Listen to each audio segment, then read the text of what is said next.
when you're looking for property, the things you're probably mostly looking for is it in the place that you want it to be?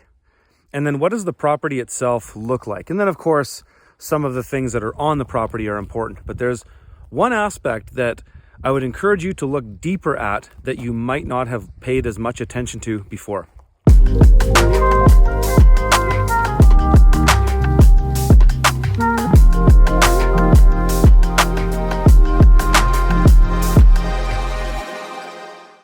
I'm talking about the socioeconomic factors.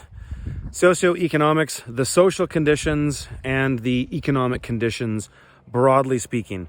That is often things like median age, median income, racial demographics, industry information. You can go onto any government, usually they're government websites that will direct you to the socioeconomic data of a particular place. And that stuff's all important to think about. And one thing that I do when I'm looking at those demographics and thinking about how they might impact me in my life at that place, is I get on Google Earth Pro and I draw a 100-kilometer or 60-mile circle around that place, right in the center of the diameter, right in the center of the radius. And I look at everything there and I account for everything there. So I'll go and take a total of the total populations of all the towns and cities and villages in that area to get an idea of how many people are in this area. And then, of course, looking at the availability of things in that area. So if you're doing a construction project like I am, you're going to think, well, where is the next construction hardware store that I can get bulk materials from? Where's the farm supply? Where is groceries? Where are all the things that you need on a day-to-day basis or weekly basis or maybe monthly basis in that area to give you a better idea of what's around you and also your access to it? Because this is one thing that a lot of people don't think about when they get out on the land, is they think about what's the commute like. If you work a job that you have to commute to, what is that? What's the commute when we need to get supplies? And, generally people who are going off grid or getting out of it all need to think about things in longer terms. In the city, it's so easy just to shop for groceries daily. But when you don't live as near convenience, it's just not practical to do that, right? It doesn't make any sense. So these are really important factors to think about. And some more socioeconomic factors that you could consider when you're thinking about going to a place are what's the industry in that area and what are we surrounded with? Here, the industry is all logging. It's all softwood industry for the most part. But what is it for you? Is it big agriculture? That would be one that I wouldn't want to stay too close to. But other types of industry, mining is one to consider. Oil and gas development for sure, with drilling for natural gas that can contaminate well water. That's a socioeconomic factor. And another socioeconomic factor is the political side, and sometimes more not political. Well, political is one for sure. Some people would prefer to be in one state with one particular leaning than another. For sure, that is one. But another socioeconomic factor along those lines when we're analyzing property, when we're looking at property, are things such as property boundaries, right? These are factors outside of your control, but they're important to equally analyze. And so when you group all those things together, you can get a sense of what the impact of those socioeconomics could be on your life there. On the flip side, you can also abstract a lot of positive socioeconomic factors in that as well. Basically, the inverse of everything that I said, there's also an upside to that. So you might be in an area where there's the age demographics that you're looking for and it's fairly high. So you come and you think, well, maybe if we want to start a farm-based business, there's probably people there that would be interested in that. There's probably going to be a little less crime. There's a lot of those things to consider. But But needless to say, the socioeconomics of a place are very important. And there's really nothing you can do about it.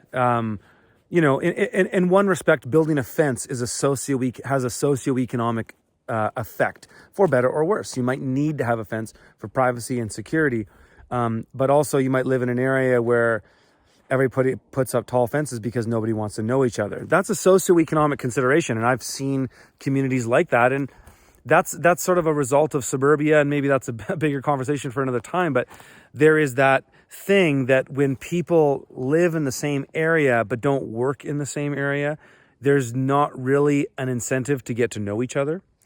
And that's a consideration, right? I don't want to go down any rabbit trails with any of these and try to abstract some kind of philosophical understanding. That's not the intention of this video, but it's to just make you understand and really think about what are the socioeconomic factors. So when I'm evaluating property, if you've tuned into some of the last videos that I've shown on my channel here, we've been talking about elements of a framework that I use to evaluate whether a property is good, bad, and maybe, and come up with a grading system in which you can prioritize things. And so I haven't talked yet about how that would be fully implemented. Maybe I'll do that now.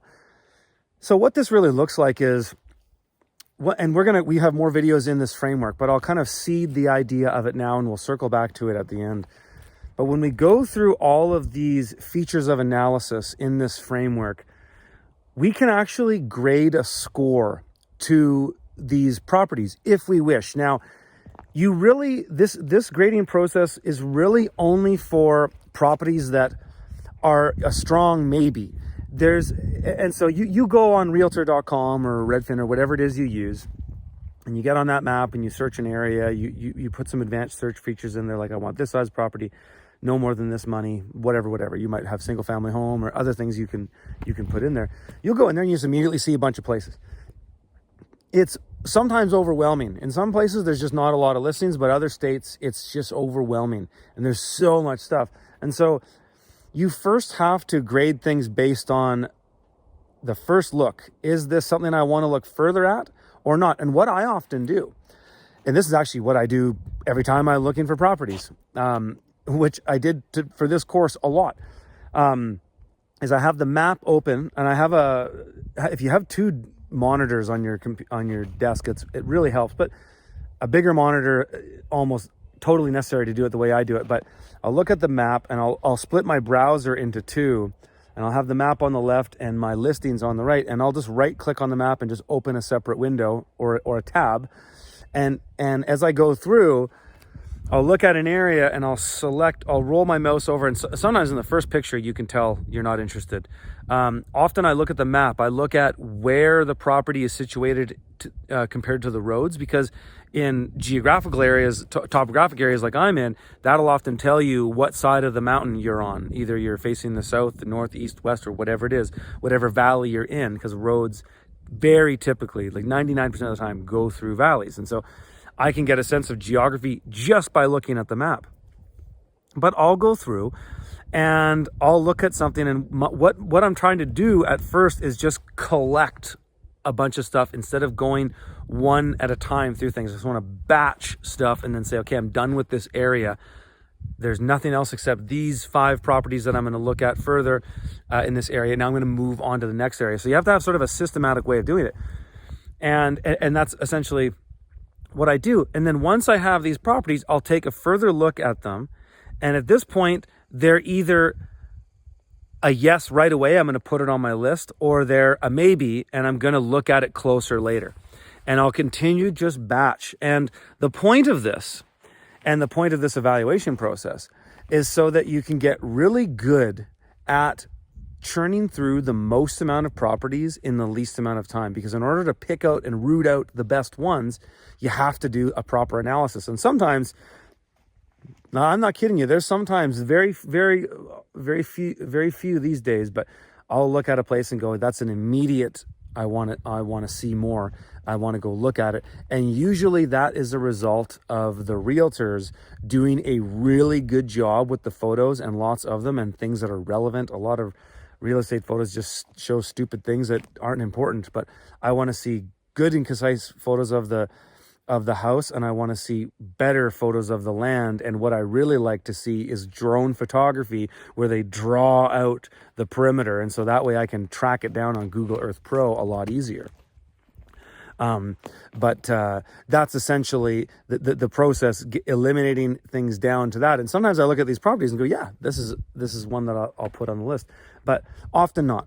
And especially if you are looking and you're thinking about living in other areas. And this is an advantage Americans and Canadians have, is that we live in a massive country with fairly low populations compared to land, unlike Europe or Asia or many other places in the world.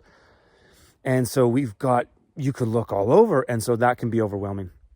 And so this process that I've been describing shows you how to, once you have a list of places you want to look at, to go through a full evaluation of that place.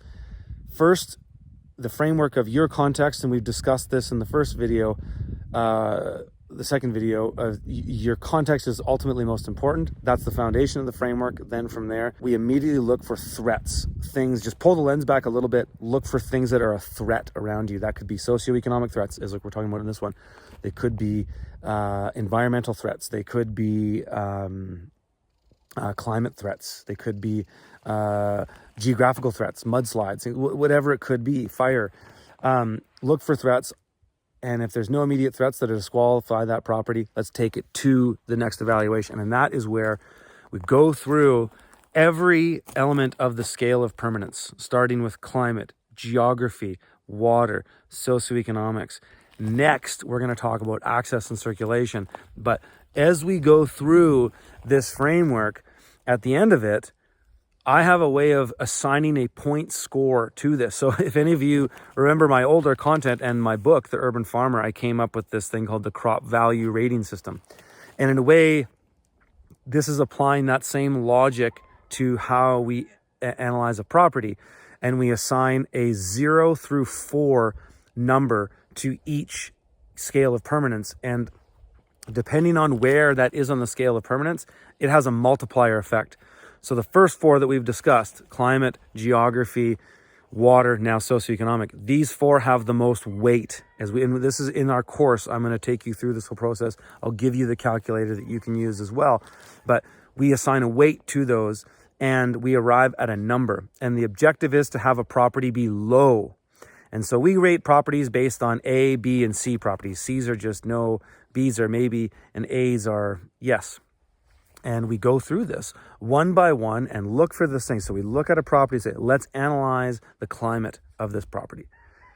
Okay, let's come up with a score for that. That score represents the amount of resources needed to improve, better, or negate a potential situation. So in respect to climate, that would be, let's say, I live on the edge of Tornado Valley. That's a major climate threat. So we would apply a number to represent those resources. So 1 is minimal resources required. 2 is moderate resources required. 3 is significant resources required. And 4 is too much. Now, too much doesn't mean disqualifier. It's just a number to represent the weight that's going to go into making the situation better or livable. And then you apply the same to geography, water, socioeconomics, all of these factors. Like a socioeconomic one, to circle back to what this video is originally about, you would say, let's say in your 100-kilometer or 60-mile radius area that I was talking about, you don't really have much for amenities in there. And that means that you're going to have probably an hour drive anytime you need something. That is, I would probably call that a significant deal, because when you're building a property and building a homestead, a lot of resources are required. And of course that can vary depending on how complicated you want your homestead to be, but it does represent resources, and it compounds, because if you have to do this many more commutes, every time you want something delivered, it costs more. The concrete guys charge more for you, whatever it is.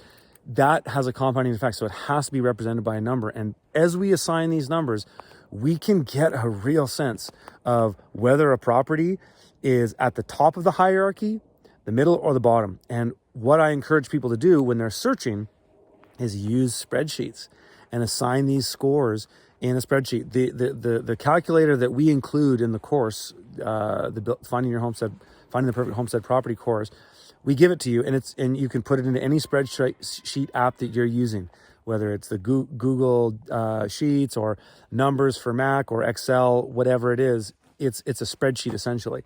And you have your own spreadsheets. Now you can assign grades to properties. And you can even do things if you use all of the framework, the scales of permanence in there as columns. Then you can sort your properties by water, sort your properties by geography, and essentially sort them by your priorities.